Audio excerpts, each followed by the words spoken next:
begin. This is what we know.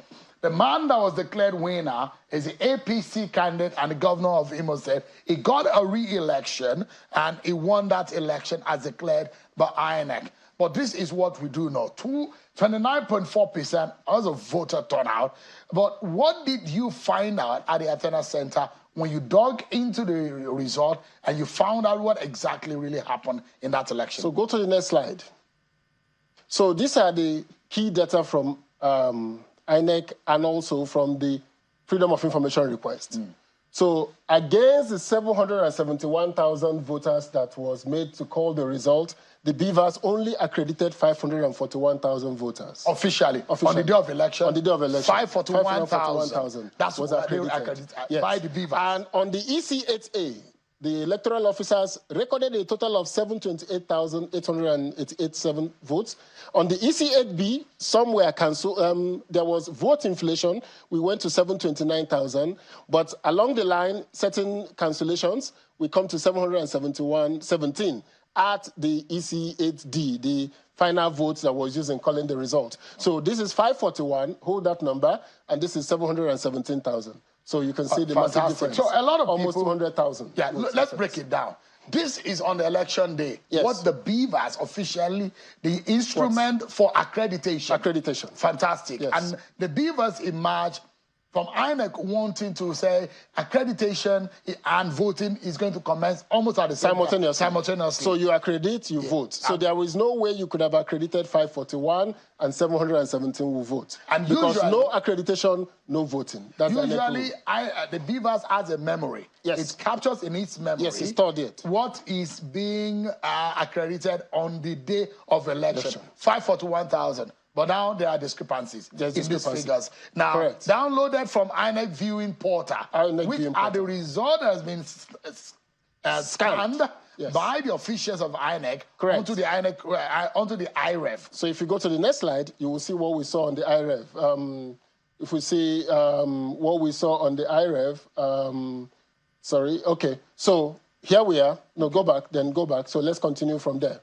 So there was significant non-compliance with INEC electoral guidelines in 1,101 polling units, where the results, the total votes cast, did not match with the Beavers accreditation. So that is to say, Beavers accredits A number and they recorded B numbers. So the number of voters were more than what the Beavers accredited. This only happened in 23% of the polling units. Now, hold that.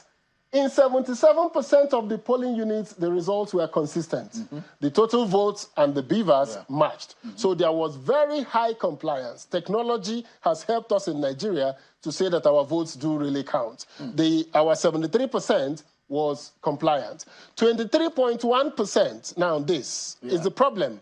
They altered the election results. If you look at this, these are the local governments and these are the non-compliance issues. The highest non-compliance happened in about 10 polling units, in about 10 local governments. So you see Oru East, Uguta, Okigwe, Olo, Oru West, Ikeduru, Wangele, Oso, and Donkwere. Interestingly, all these local governments are in the senatorial zone of the governor. This of the winner of the election, of the winner of the APC candidate. The APC candidate, interestingly. But the highest was in Oru East, the local government of the governor. That's where we saw the highest non-compliance. So what happened was that whatever we saw as the official result, either the one uploaded on the Beavers, the one uploaded on the IREV, and the one INEC had, eventually, as given to you by INEC, there were discrepancies to the original result has been announced. So let's go forward. Now, there was overvoting in 807 polling units.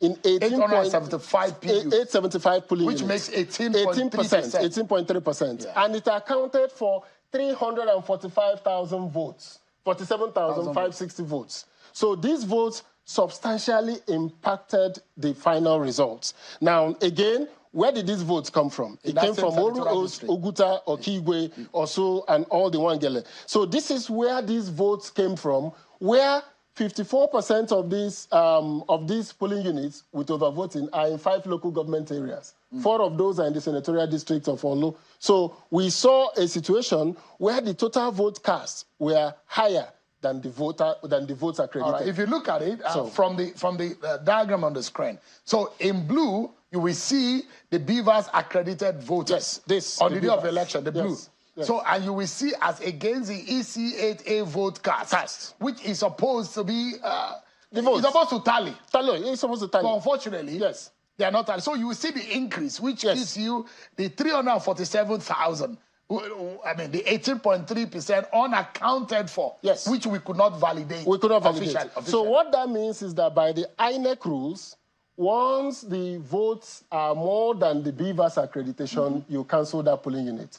Now, in the polling units where there was this distribution of overvoting, APC got 293,000 of those votes, PDP got 16,000, and Labour got 15,798. So you could see that APC was the major beneficiary of the polling unit where the total votes and the BVATs do not tally. So that's interesting. A significant outcome. Outcome of that. Yes. So let's go to... Now,